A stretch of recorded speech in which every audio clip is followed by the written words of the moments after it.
Hello people. तो आज हम क्लासिकल टेस्ट थियरी की बात करने वाले हैं और भी टॉपिक्स करेंगे। तो क्लासिकल टेस्ट थियरी बेसिकली क्या है? क्लासिकल मतलब पुरानी बहुत है, ठीक है। तो ये जो है बेसिकली ये बताती है कि किस तरीके से आप कोई टेस्ट फॉर्मेशन करो। ये आपका खुद कोई टेस्ट नहीं है, ये केवल एक थियरी है जिसके बेसिस पे आप कोई टेस्ट बना सकते हो। तो classical test theory is a theory based on which you create your test. बहुत डेप्थ में नहीं करना, जो मोटी मोटी बातें हैं केवल वही करेंगे। So basically classical test theory assumes that whatever score a person gets on a test that is not true score. Okay, जैसे कि सपोज़ कीजिए मैंने आपका टेस्ट लिया, ठीक है। 100 में से साइकोलॉजी में आपका स्कोर जो आया वो आया 80। तो ये जो 80 स्कोर आपका था ये आपका ट्रू स्कोर नहीं है। ये क्या है? ये आपका ऑब्जर्व्ड स्कोर है। This is your observed score. ये हमें देखने को मिला कि यू हैव स्कोर्ड 80, लेकिन ये आपकी एक्चुअल क्षमता नहीं बताता। ट्रू स्कोर का मतलब योर एक्चुअल कैपेबिलिटीज़, आप एक्चुअल में कितनी नॉलेज रखते हो। ऐसा क्यों? हो सकता है कि आपको एक्चुअल में तो 60 क्वेश्चंस के ही आंसर आते थे, 20 आपके तुक्के सही बैठ गए।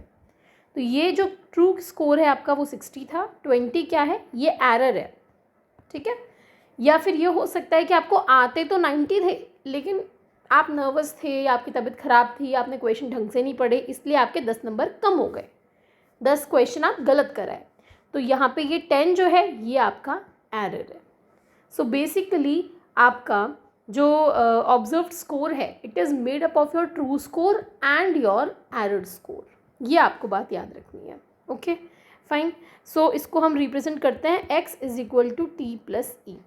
So this is your observed score, the score which you get on an exam or any test. T is your true score, your actual capability, your actual knowledge, and E is error. This error can either increase your score or it can also decrease your score. Okay, fine.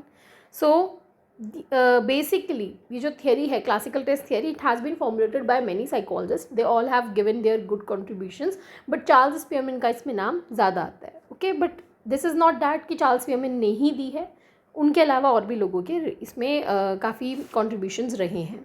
तो आपको एक ये पता होना चाहिए। Okay, fine. Now see what they say that the true score and the observed score has a linear relationship. Obvious बात है, अगर आपका true score बढ़ेगा तो observed score भी कहीं ना कहीं बढ़ेगा, या फिर अगर true score कम होता है observed भी कम होगा। There is a linear relationship. ये कह सकते हैं हम कि बेसिकली observed score के अंदर t score आता है, तो इसीलिए linear relationship है। किसका? x and t का। इसके अलावा आपका जो ट्रू स्कोर है वो कभी चेंज नहीं होगा। अगर आपकी नॉलेज 70% की है तो it is not going to change. Now see this is as per the classical test theory only. तो आपको केवल ये चीज़ें याद करनी है कि your true score never changes. Okay fine. अब हम एरर को क्या अलग कर सकते हैं? No we can not. मुझे थोड़ी ना पता है कि आपका ट्रू स्कोर क्या है। आप कैसे बता सकते हो कि भाई किसी का ट्रू स्कोर एक्चुअल में 70 था, 10 तो उसमें तुक्के मारे? You can not say that. तो इसीलिए वी कैन नॉट सेपरेट ई। हम सेपरेट नहीं कर सकते ई को, क्योंकि हमें ये भी तो नहीं पता ना कि वो ई हमारे टेस्ट में कमी थी उसकी वजह से आया, या एक्चुअल में पार्टिसिपेंट ने चीटिंग की, या तुक्का मारा, या तबीयत खराब थी, क्या रीज़न था, हम नहीं जानते। तो इसीलिए हम कहते हैं कि ऑन अ लार्ज सैम्पल, अगर आप बहुत सारे लोगों पे करो, जैसे मैंने कहा भी, देखो किसी का प्लस हो रहा था, किसी का माइनस हो रहा था, तो ऐसे में क्या होता है? Just a moment. Okay fine. So हमने यहाँ पे देखा कि आपका जो एरर है वो बढ़ा भी सकता है और वो कम भी कर सकता है। तो अगर हम 100 लोगों पे, 1000 लोगों पे अगर टेस्ट देते हैं तो किसी का बढ़ रहा होगा, किसी का कम हो रहा होगा, तो हम ये कह सकते हैं कि जो नेट एरर आएगा वो ज़ीरो आ जाएगा। किसी का बढ़ेगा, किसी का प्लस होगा, किसी का माइनस होगा, तो ये ज़ीरो हो जाएगा। नाउ अगर आपने एक चीज़ गौर की हो तो ये आपका क्लासिकल टेस्ट थियरी है, ये ओवरऑल पूरे टेस्ट पे ध्यान देता है, ये एक पर्टिकुलर आइटम की बात नहीं करता, ठीक है। तो ये कहीं ना कहीं बाद में डिस्कार्ड भी किया गया। इसके बाद नई थियरी आई। नई थियरी कौन सी आती है आपकी? Item response theory. अब ये नाम से समझ में आ रहा है ये आइटम पे फोकस करती है। Item response theory, it focuses upon item, individual item पे बात करती है। इसको लेटेंट ट्रेट मॉडल भी हम कहते हैं, ठीक है। तो इस आइटम रिस्पॉन्स थियरी में बेसिकली 3 पैरामीटर्स होते हैं। There are 3 parameters in it. Parameter 1, parameter 2 and parameter 3. First parameter says कि you should assess only the item difficulty. पढ़ा था हमने कल आइटम डिफ़िकल्टी क्या होता है. पैरामीटर 2 सेज कि अलॉन्ग विद आइटम डिफ़िकल्टी आपको आइटम डिस्क्रिमिनेशन भी करना चाहिए, ये भी हमने कल पढ़ा है. और P3 सेज कि भाई आप तीनों करो, आइटम डिफ़िकल्टी भी करो, आइटम डिस्क्रिमिनेशन भी करो और साथ में गेस वर्क भी चेक करो, गेसिंग एबिलिटी, ये भी हमने कल कर लिया. तो ये आपको केवल याद रखना है कौन सा मॉडल क्या कहता है, डैट इज़ इट. इससे ज़्यादा वो करने की ज़रूरत नहीं है, इससे ज़्यादा एग्जाम में आई डोंट थिंक पूछेंगे. बाकी क्रैश कोर्स है तो अभी तो बहुत डेप्थ में है, मैं इतना डेप्थ में आपको अभी फ़िलहाल करा नहीं सकती, तो आप अभी के लिए इतना करें और अगर कोई डाउट आता है तो you can ask. Okay fine. इसके अलावा हमारा एक, जहाँ तक मुझे याद आता है, हमने एटीट्यूड स्केल्स नहीं किए अभी तक, ठीक है. तो एटीट्यूड स्केल्स की भी हम आज बात कर लेंगे. अच्छा, एक चीज़ और, ये जो आपका रिलायबिलिटी के कुछ और फॉर्मूलेज कई बार आपने देखे होंगे, असर्शन रीजनिंग में आते हैं.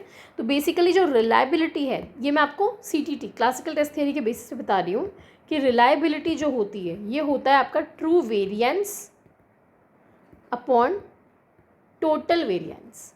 ट्रू वेरिएंस मतलब आपको एक्चुअल में कितना आता है, डिवाइड बाय टोटल वेरिएंस. अब ये टोटल वेरिएंस क्या है, ये ट्रू प्लस एरर का बना हुआ है, तो मैं ये लिख सकती हूँ ना कि true upon true plus error. I can write this, लिख सकते हैं ये चीज़, ठीक है. ये बात आपको याद रखनी है. अच्छा, ऐसा भी कर सकते हैं कि हम ये लिख दें कि जो ट्रू वेरिएंस है ये क्या है, ये टोटल माइनस एरर है, ये भी तो लिख सकते हैं. Total minus error upon total, ये भी लिख सकते हैं. अगर हम इसको फ्रैक्शंस को सेपरेट कर दें तो ये 1 माइनस एरर अपॉन टोटल आ जाएगा. इस तरीके से रिलायबिलिटी के अलग अलग फॉर्मूले वो आपको दे सकते हैं. तो आपको याद रखना है ये सारे के सारे ही करेक्ट हैं, सारे सही हैं ये, ठीक है. ये आपको याद रखना है, that is it. Okay fine. ठीक है, अब हम बात करेंगे एटीट्यूड स्केल की.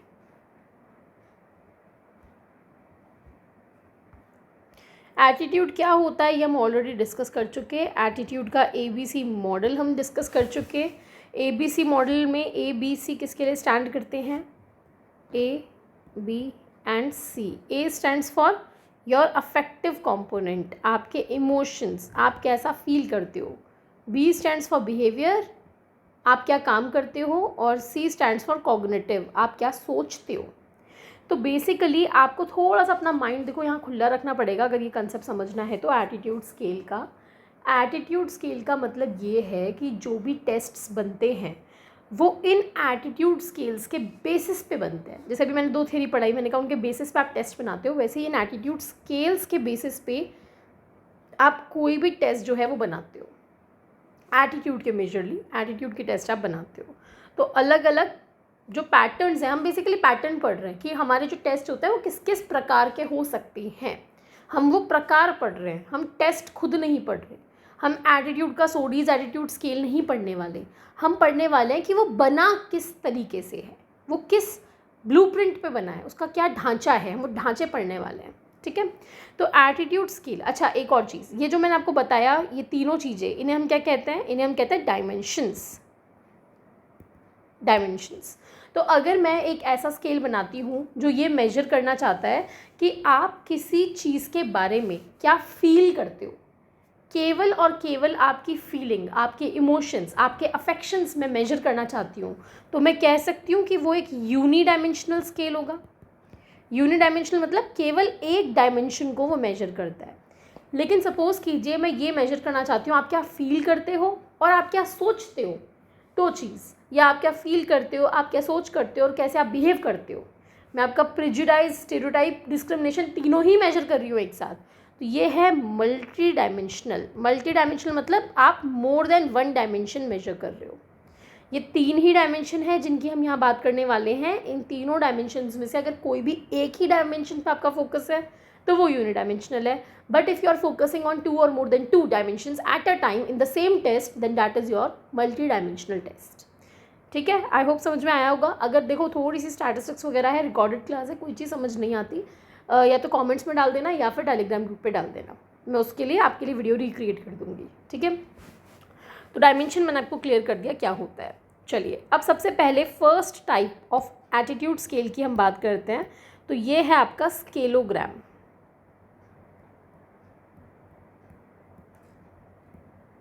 स्केलोग्राम।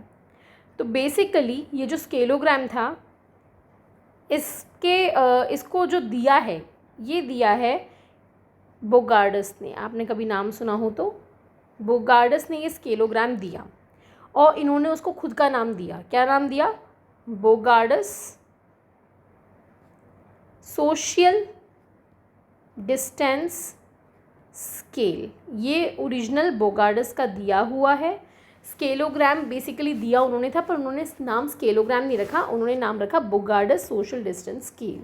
नाम से समझ में आ रहा है क्या मेजर कर रहा है? Social distance. मतलब कि वो इसमें क्वेश्चंस ऐसे रखते थे जिसमें वो लोगों से फीलिंग पूछते थे कि आप दूसरे ग्रुप वाले लोग, जैसे कास्ट की अगर हम बात करें, तो अगर आपकी कास्ट सपोज़ कीजिए जनरल है, तो आप दूसरे कास्ट के लोगों के बारे में कैसा फील करते हो, केवल वही चीज़ वो मेजर करना चाहते थे। अगर आप वाइट पीपल हो तो आप ब्लैक पीपल के बारे में क्या फ़ील करते हो, या अगर आप ब्लैक हो तो आप वाइट के बारे में क्या फ़ील करते हो। ये बोगार्डस का सोशल डिस्टेंस स्केल था। तो यानी कि ये केवल और केवल आपका अफेक्ट मेजर कर रहा है। तो ये यूनिडायमेंशनल हुआ या मल्टी? यूनिडायमेंशनल, केवल एक चीज़ मेजर कर रहा है। यहाँ पे जो क्वेश्चंस ये रखते थे वो डाइकोटोमस होते थे, ठीक है, डाइकोटोमस, यस और नो, या तो यस बोलो या नो बोलो। कि जैसे क्वेश्चन हुआ कि क्या आप एक ब्लैक पर्सन के साथ बैठ कर के खाना खाओगे, तो यस और नो, तो इस तरीके से। तो यहाँ पे सिर्फ यस और नो है, तो अगर हम कोई नंबर भी देंगे तो वो नंबर केवल नेम से एक के लिए होगा, यस नो का कोई मतलब नहीं है। तो ये नॉमिनल रिस्पॉन्स होते थे। अच्छा, एक और चीज़ आप हमेशा याद रखें, जब भी आप जो रिस्पॉन्स दे रहे हो वो नॉमिनल दे रहे हो, तो जब रिसर्चर उसको स्कोरिंग करेगा तो वो उसको जब से वो ऐड करेगा, पूरे नंबर देगा, तो उसके बाद वो उसको नेक्स्ट लेवल पे ले जाएगा। Nominal will be converted to ordinal. अगर आपका रिस्पॉन्स ऑर्डिनल में है तो रिसर्चर उसको नेक्स्ट लेवल पे ले जाएगा, इंटरवल पे ले जाएगा। तो जहाँ पे भी रिस्पॉन्स आप नॉमिनल देते हो तो नॉर्मल सी बात है कि नॉमिनल है तो आगे चल के रिसर्चर उसको ऑर्डिनल में लेकर के जाएगा। जो भी स्कोर्स उनको ऐड ऑन करके फिर वो ऑर्डिनल डेटा में उसको ले जाएगा। रैंक आ जाएगी ना कि आपका फेवरेबल है या अनफेवरेबल है। सपोज़ कीजिए आप येस बोलते हो तो मैं 1 देती हूँ, नो बोलते हो तो मैं 0 देती हूँ। मैंने बोला कि क्या आप ब्लैक पर्सन के साथ खाना खाओगे, आपने बोला येस, तो आपको 1 मिला, मतलब आपका फेवरेबल एटीट्यूड। अगर आप बोलते हो नहीं मैं नहीं खाऊंगा, तो आपको 0 देते हैं, मतलब आपका फेवरेबल नहीं है। तो सारे आइटम्स का जब आपका स्कोर आ जाएगा, उसको जब हम ऐड करेंगे तो हम देखेंगे ना कि भाई यस ज़्यादा आ रहा है कि नो ज़्यादा आ रहा है, जो भी चीज़ है उसके हिसाब से हमें पता चल जाएगा ना। रैंकिंग आ जाएगी कि आपका फेवरेबल है एटीट्यूड या अनफेवरेबल है, कौन सी चीज़ ज़्यादा है, फर्स्ट पे कौन आ रहा है। तो ऑर्डिनल में हम उसको कन्वर्ट कर सकते हैं। वहीं अगर ऑर्डिनल में होता है तो उसे हम इंटरवल में लेके जा सकते हैं। तो ये चीज़ आपको याद रखनी है कि ये मैं बार बार नहीं बोलूँगी आपको, सिर्फ याद रखना अगर नॉमिनल है तो ऑटोमेटिक ऑर्डिनल हो गया, ऑर्डिनल है तो ऑटोमेटिक नॉमिनल हो गया। ये क्यूम्युलेटिव स्केल है। क्यूम्युलेटिव का मतलब ये है कि आपका एक जो सवाल का जवाब आपने दिया उस पे ही आपके आगे के जवाब जो है वो डिपेंड करते हैं। जैसे मैंने बोला कि क्या आप डोमिनोज़ का पिज़्ज़ा खाओगे, आपने बोला येस, तो अगला क्वेश्चन पूछा कि क्या आप पिज़्ज़ा खाओगे, तो ऑब्वियसली आप यस ही बोलोगे। जब डोमिनोज़ का पिज़्ज़ा खा रहे हो तो पिज़्ज़ा भी खाओगे ही ना, यस ही होगा। तो ये जो होता है क्यूमुलेटिव स्केल होती है, जिसमें आपका जो अगला आंसर है वो पिछले आंसर पे कहीं ना कहीं डिपेंड करता है। ये बात आपको याद रखनी है। That is it. आपको बोगार्डस सोशल डिस्टेंस स्केल के बारे में केवल इतनी ही बात याद रखनी है। अब ये तो केवल और केवल सोशल डिस्टेंस मेजर कर रहा है, स्पेसिफिक हो गया बिल्कुल। तो आगे आए गटमैन। गटमैन ने बोला भाई सिर्फ इस चीज़ पे क्यों लगा रहे हो, बहुत बढ़िया काम किया तुमने, बहुत अच्छी स्केल दी है, पर केवल इस पे मत लगाओ। तो उन्होंने इसका नाम स्केलोग्राम कर दिया सोशल डिस्टेंस से हटा करके, और बोला कि इसको आप और भी चीज़ों पे लगा सकते हो सोशल डिस्टेंस के अलावा, ठीक है। तो इस पे बेस्ड हमारी बहुत सारी स्केल्स भी हैं, वो सब आपसे नहीं पूछेंगे। अब ये क्योंकि क्यूमुलेटिव है तो इसको क्यूमुलेटिव स्केलिंग भी बोल सकते हैं।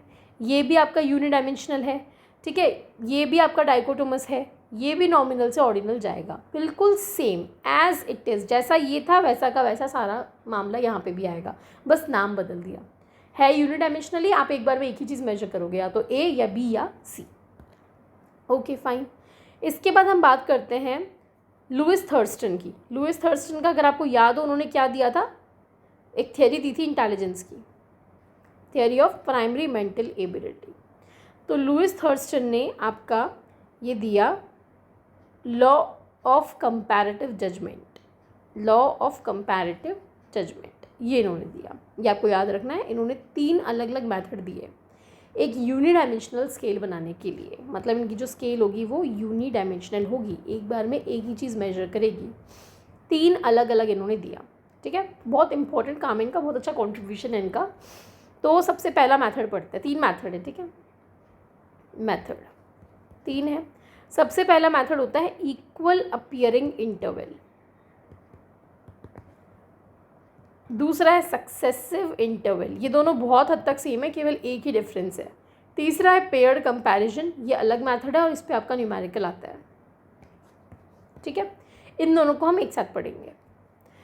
तो बेसिकली इक्वल अपीयरिंग इंटरवल में क्या होता है, जैसे सपोज कीजिए मैं एक टेस्ट बना रही हूँ, तो उस टेस्ट को बनाने के बाद आपने कभी नोटिस किया होगा, आप उसमें येस और नो पे मार्क्स देते हो, किसी में 0 दे रहे हो, किसी में -1 दे रहे हो, किसी में 1 दे रहे हो। वो कैसे डिसाइड होता है? वो टेस्ट बनाने वाला अपनी मर्ज़ी से थोड़ी ना डाल देता है कि भाई 0 पे नो पे 0 दूंगा, यस पे 1 दूंगा, इस आइटम पे नो बोला तो इस पे 1 दूंगा। क्रॉस कई बार आप करते हो ना, रिवर्स स्कोरिंग, तो वो अपनी मर्ज़ी से नहीं करता। वो क्या करता है, सबसे पहले वो आइटम लिखता है। मैंने आइटम लिख लिए, आइटम लिखने के बाद मैं क्या करूँगी, अगर मैंने ये टेस्ट बनाया है 10th क्लास के बच्चों के लिए, तो मैं 10th क्लास के बच्चों को ही ये दूंगी, ठीक है। उनको मैंने दिया, और किस तरीके से दिया, इनको मैंने ऑप्शन दिया कि भाई आप इसमें रेटिंग दो, मुझे रेटिंग दो कि भाई आप इस स्टेटमेंट से कितना एग्री कर रहे हो। Agree, strongly agree, disagree, strongly disagree. अब आप गौर करो, यहाँ पे न्यूट्रल का ऑप्शन नहीं है। मैंने कल बताया था जहाँ पे न्यूट्रल नहीं होता मतलब ये फोर्स्ड चॉइस होता है। अगर मैं न्यूट्रल लगा दूँ तो ये क्या हो जाएगा, ये फ्री चॉइस हो जाएगा, ठीक है। तो आप इस तरीके से इनसे स्कोरिंग करवाते हो। आपने उनको दे दिया, बोला भाई रेटिंग करके दे दो। तो जैसे मैंने बोला कि यहाँ पे मुझे डोमिनोज़ का पिज़्ज़ा पसंद है, तो 10th क्लास के बच्चों का मुझे व्यू देखना है, तो 10th क्लास के बच्चे रेटिंग देंगे, कितना पसंद है, वेरी या लेस, ऐसे करके वो अपनी रेटिंग देंगे। अब हर बंदा अपनी अलग रेटिंग देगा, ऑब्वियस बात है। सबको डोमिनोज़ पसंद हो तो ज़रूरी नहीं है। मुझे पसंद है, मैंने बोला स्ट्रांगली एग्री, मैंने यहाँ टिक लगाया, किसी और ने यहाँ लगाया, किसी ने यहाँ लगाया, किसी ने यहाँ लगाया, तो सब ने अपनी अलग अलग रेटिंग्स दी। अब हम क्या करेंगे, उस रेटिंग के बेसिस पे हम उनका एवरेज आउट करके हम एक नंबर पे पहुंच जाएंगे कि अगर इस क्वेश्चन में कोई बंदा यस बोलेगा तो मैं उसको 3 दूंगा, अगर इस क्वेश्चन पे कोई नो बोलता है तो मैं उसको 0 दूंगा। ये जो 3 और 0 आप दे रहे हो, ये आपने इन रेटिंग्स के एवरेजेस के बेसिस पे डिसाइड किया। आप अपने रियल पार्टिसिपेंट को रेटिंग नहीं करवाओगे। रेटिंग तो केवल आपने एक प्रिलिमिनरी टेस्ट किया कुछ लोगों पे, ये जानने के लिए कि जनता क्या सोचती है, उस एक तरीके से नॉर्म स्टैब्लिश करने के लिए आप कह सकते हो कि आपने केवल एक एवरेज आपको आइडिया लेना था कि लोगों की थिंकिंग क्या है। उस बेसिस पे अब आपने अपना जो आइटम बनाया वो डाइकोटोमस ही बनाया है। आप यहाँ पे क्वेश्चन में येस और नो ही पूछोगे, आपका जो क्वेश्चन है वो डाइकोटोमस ही रहेगा। आप येस नो पूछोगे, येस का जवाब में आपको स्कोर कितना देना है वो पता करने के लिए आपने पहले ये रेटिंग करवाई थी। तो बेसिकली यहाँ पे आप रेटिंग नहीं करवाते, यहाँ पे आप डाइकोटोमस करवाते हो। रेटिंग केवल जानने के लिए किया था। यूनिडायमेंशनल है, मैंने अभी बताया, आपकी अफेक्ट पता करने की कोशिश करता है। दोनों में सेम प्रोसीजर चलता है, इक्वल में भी सक्सेसिव में भी। डिफरेंस क्या है फिर, इक्वल अपीयरिंग में आप रेटिंग करवाते हो 1, 3, 5, 7 ऐसे गैप रख के। सक्सेसिव में कंटिन्यू चलता है 1, 2, 3, 4 ऐसे करके। इस तरीके से आप रेटिंग कराते हो और कोई डिफरेंस नहीं है, मेथड सारा सेम है। आपसे इतना इन डेप्थ नहीं पूछेंगे, आपको केवल क्या याद रखना है, आपको ये याद रखना है कि यहाँ पे क्या होता है। ये आपसे मतलब मैंने जब आपको बोला एवरेज, तो एवरेज मतलब वो एग्जैक्टली मीन नहीं लेंगे, वो मीडियन लेते हैं। मीडियन क्यों लेते हैं, क्योंकि जो मेरी तरह बंदा है, डोमिनोज़ का सुपर फैन है, तो वो तो बिल्कुल ही हमें नहीं चाहिए। जो लोग बिल्कुल ही कट्टर डोमिनोज़ के दुश्मन, हमें वो भी नहीं चाहिए। तो हम एवरेज वाले लोगों के स्कोर के बेसिस पे एक आइडिया लेते हैं, इसीलिए यहाँ पे हम मीडियन निकालते हैं। मीडियन हम निकालते हैं और क्वार्टाइल डेविएशन हम निकालते हैं। क्वार्टाइल डेविएशन होता है Q3 - Q1/2, ये हम निकालते हैं। तो आपको याद क्या क्या रखना है, आपको ये याद रखना है लुईस थर्स्टन ने 3 मेथड दिए हैं स्केल बनाने के लिए। स्केल बनेगी आपकी यूनिडायमेंशनल। 2 मेथड इक्वल अपीयरिंग और सक्सेसिव इंटरवल, दोनों की दोनों एग्जैक्टली सेम है, only difference is rating. Equal appearing में आप गैप देते हो 1, 3, 5, 7 और सक्सेसिव में कंटिन्यू देते हो 1, 2, 3, 4, ठीक है। आइटम आपके जो होते हैं, आप जब पहले स्टार्टिंग में कुछ जजेस को देते हो, जज मतलब जिन लोगों पे आप लगाना चाहते हो टेस्ट, उनमें से कुछ लोगों को देते हो। वो कोई एक्सपर्ट्स नहीं है सब्जेक्ट के, केवल आपका जो सैम्पल है, जो पॉपुलेशन है, उसमें से कुछ लोगों को आपने उठाया, उनको दिया उनके स्कोर्स में से आपको एक्सट्रीम स्कोर नहीं चाहिए, बहुत ज़्यादा एग्री बहुत ज़्यादा डिसएग्री आपको नहीं चाहिए, इसलिए आप मीडियन निकालते हो, क्वार्टाइल डेविएशन निकालते हो और उसके बेसिस पे आप एक स्कोरिंग तय कर लेते हो कि भाई मैं इस क्वेश्चन को येस और नो के फॉर्म में दूंगा, डाइकोटोमस दूंगा, करेक्ट इनकरेक्ट वाले फॉर्म में दूंगा। तो अगर कोई करेक्ट बोलेगा तो मैं उसको ये नंबर दूंगा, वो नंबर कितने दूंगा, वो आया मैंने अभी जो जजेस को दिया उसके बेसिस पे। बस इतना सा याद रखना और कुछ याद नहीं रखना। आई होप समझ में आया होगा, अगर नहीं आया तो एक बार वीडियो को बैक करके दोबारा देखो, 2 बार सुनो 3 बार सुनो, समझ में आएगा, इतना कोई डिफिकल्ट नहीं है। क्वेश्चन क्या आएगा जो मैंने आपको बताया इन्हीं में से कुछ आ जाएगा, ज़्यादा डेप्थ में नहीं आएगा। पेयर्ड कंपैरिजन में क्या होता है कि भाई मैं ये मानती हूँ कि डोमिनोज़ का पिज़्ज़ा बेस्ट है, बट मैं चाहती हूँ मैं दूसरे लोगों का ओपिनियन लूँ कि आप किसे ज़्यादा प्रेफर करते हो। तो मैं आपको बोलती हूँ भाई एक तो हो गया डोमिनोज़, एक हो गया पिज़्ज़ा हट, एक हो गया लापिनोज़, एक हो गया रोमिनोज़, मुझे 4 याद आ रहे हैं। तो मैं आपको क्या करूँगी, अलग अलग पेयरिंग में दूंगी। मैं बोलूँगी भाई डोमिनोज़ या पिज़्ज़ा हट कौन सा पसंद है, आप बोलोगे डोमिनोज़। मैं बोलूँगी डोमिनोज़ या लापिनोज़, आप बोलोगे डोमिनोज़। मैं बोलूँगी डोमिनोज़ या रोमिनोज़, आप बोलोगे डोमिनोज़। ये मेरे रिस्पॉन्स है, मैं सब पे डोमिनोज़ बोलूँगी। तो यानी कि यहाँ से समझ में आ गया ना कि मेरा फेवरेट कौन है, डोमिनोज़। अच्छा अभी समझ नहीं आया, अभी हम और पेयरिंग कर सकते हैं, हम पिज़्ज़ा हट और लापिनोज़ को भी कंपेयर कर सकते हैं। तो ऐसे में मैं बोलूँगी चलो ठीक है लापिनोज़ चल जाएगा। फिर मैं पिज़्ज़ा हट और रोमिनोज़ को भी कर सकती हूँ, चलो ऐसे केस में पिज़्ज़ा हट चल जाएगा, ठीक है। फिर मैं लापिनोज़ और रोमिनोज़ को भी कंपेयर कर सकती हूँ, तो ठीक है ऐसे में मैं फिर लापिनोज़ ले लूँगी। तो इस तरीके से आप अलग अलग कंपेयर करते हो तो आपको आइडिया लगता है जिसको आपने सबसे ज़्यादा बार सेलेक्ट किया वो आपका बेस्ट है। सबसे ज़्यादा आपने डोमिनोज़ को सेलेक्ट किया है तो डोमिनोज़ आपका बेस्ट प्रेफर्ड है। लीस्ट प्रेफर्ड सबसे कम किसे सेलेक्ट किया, रोमिनोज़ को शायद किया ही नहीं है, तो वो लीस्ट प्रेफर्ड है। तो पेयर्ड कंपैरिजन मेथड में हम इस तरीके से पेयरिंग करवाते हैं। ये आपके मैंने जो 1-2 टेस्ट देखे हैं वो उसमें आते हैं। ये आप सब्जेक्ट डिसाइड करते हो ना, प्रेफरेंस, वोकेशनल प्रेफरेंस जो होते हैं कि आप टीचर बनोगे या इंजीनियर, आप ये बनोगे या ये बनोगे, उसमें ये थोड़े से मैंने देखे हैं। तो अब ये पेयरिंग कितनी बनेगी इस पर क्वेश्चन आता है कि आप आइटम कितने बनाओगे। ये तो 4 थे तो हमने यूँ ही बना दिए, अगर सपोज करो 10 आइटम होते तो कितने बनेंगे। तो आप ये देखो आपका n 10 है तो इसका फॉर्मूला होता है n(n-1/2). तो 10 × 10-1/2 ये कट गया 5, तो 5 × 9 यानी कि 45। देखो यहाँ पे 45 आइटम बनेंगे आपके वर्सेस वाले 45 पेयर बनेंगे। तो इसीलिए हम कहते हैं paired comparison small number of items के लिए ही सही है। कम आइटम हो तो ही सही है, अगर ज़्यादा हुए तो ये तो बहुत ज़्यादा बढ़ जाएंगे तो बहुत फैल जाएगा काम। ओके बहुत सिंपल था, इस पर डायरेक्ट क्वेश्चन आता है, वो बोलेगा कि भाई एक एटीट्यूड स्केल है उसमें 11 आइटम है तो कितने बनेंगे पेयर्ड कंपैरिजन से। तो उस तरीके से आपको याद रखना है। तो 11 × 10/9 सॉरी 2 11 × 10/2 तो ये आपके बन जाएंगे 55। ऐसे करके आपको ये याद रखना है, ठीक है।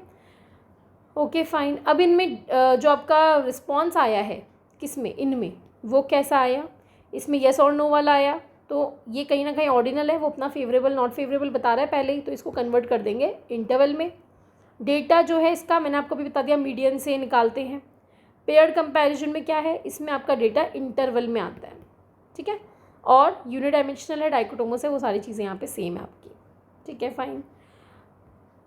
अब हम बात करते हैं लिकर्ट स्केल की। लिकर्ट स्केल जो आपने हमेशा से यूज़ में ली है, एग्री डिसएग्री वो वाली, ये दिया किसने है, रेंसिस लिकर्ट ने, खुद के नाम पे उन्होंने स्केल दिया रेंसिस लिकर्ट। इसमें आप किसी चीज़ को फील करते हो तो यूनिडायमेंशनल है, लेकिन उस फीलिंग को आप कितना ज़्यादा फील करो। जैसे अगर मुझे कोई बोले out of 1 to 5 of Domino's को रेटिंग दो तो मैं बोलूँगी 5, तो मतलब मैं बहुत ज़्यादा पसंद करती हूँ। अगर कोई मुझे बोले भाई पिज़्ज़ा हट को रेटिंग दो तो मैं उसे हेट भी नहीं करती, पसंद भी नहीं करती, तो क्या दोगे 1 to 5 में, मैं बोल दूँगी 3 दे दूँगी, न्यूट्रल दे दूँगी। या मुझे कोई चीज़ थोड़ी पसंद है तो मैं 4 दे दूँगी। तो मतलब कोई चीज़ आप कितनी पसंद या कितनी नापसंद करते हो उसकी डिग्री ये बताता है, इंटेंसिटी ऑफ फीलिंग बताता है ये आपकी। ओके तो यहाँ पे आपका ये भी यूनिडायमेंशनल होता है, ठीक है, एक ही चीज़ को आप मेजर करते हो। लेकिन सपोज करो मैंने एक तो बनाई यूनिडायमेंशनल स्केल फीलिंग की, अफेक्ट की, एक अलग से बनाई बिहेवियर की, एक अलग से बनाई कॉग्निशन की। जैसे मैंने स्टीरियोटाइप की बना ली, तो स्टीरियोटाइप क्या होता है आपका, अफेक्ट होता है। प्रिजुडाइज क्या होता है, ये आपका कॉग्निशन होता है। नहीं शायद मैंने उल्टा बोल दिया, सॉरी, बिहेवियर आपका डिस्क्रिमिनेशन होता है, फीलिंग जो होती है, अफेक्ट जो होता है, ये आपका प्रिजुडाइज होता है, और स्टीरियोटाइप आपका कॉग्निशन होता है। ठीक है, तो जब मैं अलग अलग स्केल इनकी बनाती हूँ, लिकर्ट स्केल, और मैं उनको अगर मिक्स कर दूँ, एक साथ क्लब कर दूँ कि भाई मैंने स्टीरियोटाइप, प्रिजुडाइज, डिस्क्रिमिनेशन को जोड़ के एक पूरा टेस्ट बना दिया, तो ये अपने आप मल्टी डायमेंशनल बन गई। तो मतलब हम यूनि डायमेंशनल को ऐड करके मल्टी डायमेंशनल यहाँ पे बना सकते हैं। ये लिकर्ट स्केल एक ऐसा है जिसमें आपके पास ये ऑप्शन है कि आप अलग अलग बना लो यूनि डायमेंशनल पहले, फिर आप उनको जोड़ के एक सिंगल बना दो। ठीक है, यहाँ पे आपका डेटा ऑर्डिनल में होता है, जिसे आप आगे कन्वर्ट इंटरवल में कर सकते हो। ये बात आपको याद रखनी है। अच्छा, एक और चीज़, अब यूनिपोलर और बाइपोलर क्या होता है। सपोज़ करो मैं बहुत चंट हूँ, मैंने खाना बनाया, मैं नहीं चाहती कोई मेरे खाने की बुराई करे, तो मैंने तुमको बोला देखो मैंने खाना बनाया, खा के बताओ तुम्हें कैसा लगा, रेटिंग दो। रेटिंग कैसे दोगे? Neutral, liked, very liked, loved it. तो क्या यहाँ पे मैंने नेगेटिव बोलने का आपको ऑप्शन दिया? मैंने दिया ही नहीं। मैंने आपको बोला भाई neutral, love, very love, like, very like और लव्ड, बढ़िया एकदम। तो मैंने यहाँ पे आपको एक ही दिशा में मोड़ दिया, मैंने आपको केवल एक ही दिशा में मोड़ दिया, मैं आपको दूसरी तरफ से तो वो बात करने ही नहीं दे रही। इसे हम बोलते हैं यूनिपोलर, केवल एक ही तरफ की बात कर रहे हो। और अब तक जो हमने बात करी, स्ट्रांगली एग्री भी दे रहे हैं, स्ट्रांगली डिसएग्री भी दे रहे हैं, वो क्या हुआ? वो हुआ बाइपोलर। ठीक है, बाइपोलर होता है ये। यहाँ पे हम मोस्टली न्यूट्रल दे देते हैं, तो इसलिए ये फोर्स नहीं होता, फ्री चॉइस होता है ये। ठीक है, चलिए अब बात करते हैं स्टेपल स्केल की। स्टेपल स्केल, अच्छा, तो ये जो लिकर्ट था ये आपका यूनिपोलर भी हो सकता है और बाइपोलर भी हो सकता है, दोनों हो सकता है, वो आप पे डिपेंड करता है आप क्या बनाते हो। स्टेपल स्केल दिया है जेन स्टेपल ने। ठीक है, इसमें ये क्या करते हैं कि भाई मेरे को आइटम नहीं बनाने, इतने लंबे लंबे मैं सेंटेंसेस लिखूँ, मैं तो एक वर्ड लिख दूंगा। एक वर्ड लिख दिया कि भाई हाय, नहीं हाय नहीं, गुड क्लीनलीनेस। मैंने होटल रन करती हूँ, उस होटल में मैंने आपको एक कमरा दिया और अब मैं आपको बोलती हूँ गुड क्लीनलीनेस पे नंबर दो, +1 +2 +3 -1 -2 -3 ऐसे करके। ठीक है, यहाँ पे न्यूट्रल का ऑप्शन नहीं है, तो ये अपने आप क्या हो गया? Forced choice. यहाँ भी यूनिपोलर है। कैसे? आपके पास यहाँ पे एक ही वर्ड है, गुड क्लीनलीनेस, तो ऑटोमेटिकली आप गुडनेस के रिस्पेक्ट में ही आंसर दोगे। बैड सर्विस, तो यहाँ पे बैड वर्ड आ गया, तो आप बैड के संदर्भ में ही जवाब दोगे। अगर मैं सिर्फ सर्विसेज लिखती, सर्विस कैसी लगी, तो आप पॉजिटिव भी बोल सकते थे, नेगेटिव भी बोल सकते थे। मैंने पहले ही बोल दिया सर्विस बैड है, अब आप बताओ कितनी बैड लगी, पॉजिटिव की तरफ जाओ या नेगेटिव की तरफ जाओ। इसलिए यूनिपोलर है। यहाँ पे कंफ्यूज मत होना कि प्लस भी दिखा रहा है माइनस भी दिखा रहा है तो बाइपोलर हो गया, नो, यूनिपोलर है। ऑर्डिनल में डेटा आता है, इंटरवल में आप कर दोगे। ठीक है, यूनिडायमेंशनल है, एक ही चीज़ को आप असेस करते हो इसमें। चलिए, और ये वर्टिकल है, ये इसकी खासियत है, देखो ये ऊपर से नीचे ऐसे वर्टिकल है, ये क्लॉथ ही ऐसी है जो वर्टिकल हमने अब तक देखी है। ठीक है, फाइन। इसके बाद आपका आई थिंक ये लास्ट है, सिमेंटिक डिफरेंशियल स्केल। ये आजकल फेवरेट टॉपिक बना हुआ है, इस पर क्वेश्चन आते हैं। सिमेंटिक डिफरेंशियल स्केल दिया किसने? ऑसगुड। इन्होंने क्या बोला? इन्होंने बोला कि भाई हम बाइपोलर एडजेक्टिव देंगे, एक नहीं देंगे, हम 2 एडजेक्टिव देंगे। जैसे मैंने बोला आपको किस तरह की मैरिज पसंद है, अरेंज या लव। ठीक है, अब बीच में मैंने आपको दे दिया 0 +1 +2 +3 -1 -2 -3। अब सपोज़ करो अगर आपको अरेंज पसंद है तो आप इस तरफ जवाब दोगे, अगर आपको अरेंज थोड़ी सी पसंद है तो आप ये बोलोगे, बहुत ज़्यादा पसंद है तो ये बोलोगे। या अगर आपको लव मैरिज पसंद है तो लव में आप इस तरफ जाओगे, बहुत ज़्यादा लव मैरिज पसंद है तो यहाँ जाओगे, कम है तो ये यहाँ जाओगे। तो 2 अलग अलग पोल की बात कर रहा है ये, तो ये बाइपोलर हुआ। ठीक है, क्योंकि दोनों ओपोजिट ही तो हैं। यहाँ पे हम क्या देते हैं? हम ओपोजिट एडजेक्टिव देते हैं, विलोम एडजेक्टिव देंगे। ठीक है, और इसमें आपके मोस्टली 7 पॉइंट स्केल होती है, जैसे 7 हो गए ना, कम ज़्यादा भी हो सकती है बट बेसिकली ये आपका 7 ही होगा। ठीक है, बाइपोलर होगा, 7 होगा, और इसके अलावा इसको आप 3 डायमेंशन में एटीट्यूड को समझते हो, तो मतलब ये मल्टी डायमेंशनल है, ये यूनिडायमेंशनल है, ये मल्टी डायमेंशनल है, क्योंकि इसमें 3 डायमेंशंस की बात होती है। बट एग्जैक्टली ABC नाम नहीं है, यहाँ पे नाम बदल दिए उन डायमेंशंस के, इवैल्यूएशन, पोटेंसी और एक्टिविटी। इवैल्यूएशन का मतलब क्या हुआ कि आप किसी चीज़ के बारे में पॉजिटिव सोचते हो या नेगेटिव, मतलब वही अफेक्ट वाली बात हो गई।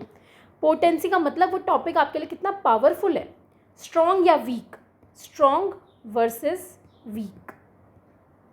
और एक्टिव का मतलब आपका टॉपिक एक्टिव है या पैसिव है, ठीक है। तो पिछली बार क्वेश्चन मुझे याद आता है कि उन्होंने शायद ऑप्शन दिए थे और बोला था इनमें से कौन सा है, ये इवैल्यूएशन पोटेंसी एक्टिविटी में से कौन सा है। तो मैं आपको नाम बता देती हूँ। एक्टिविटी में कौन कौन से आते हैं, तो जैसे एक्टिव और पैसिव आ गया।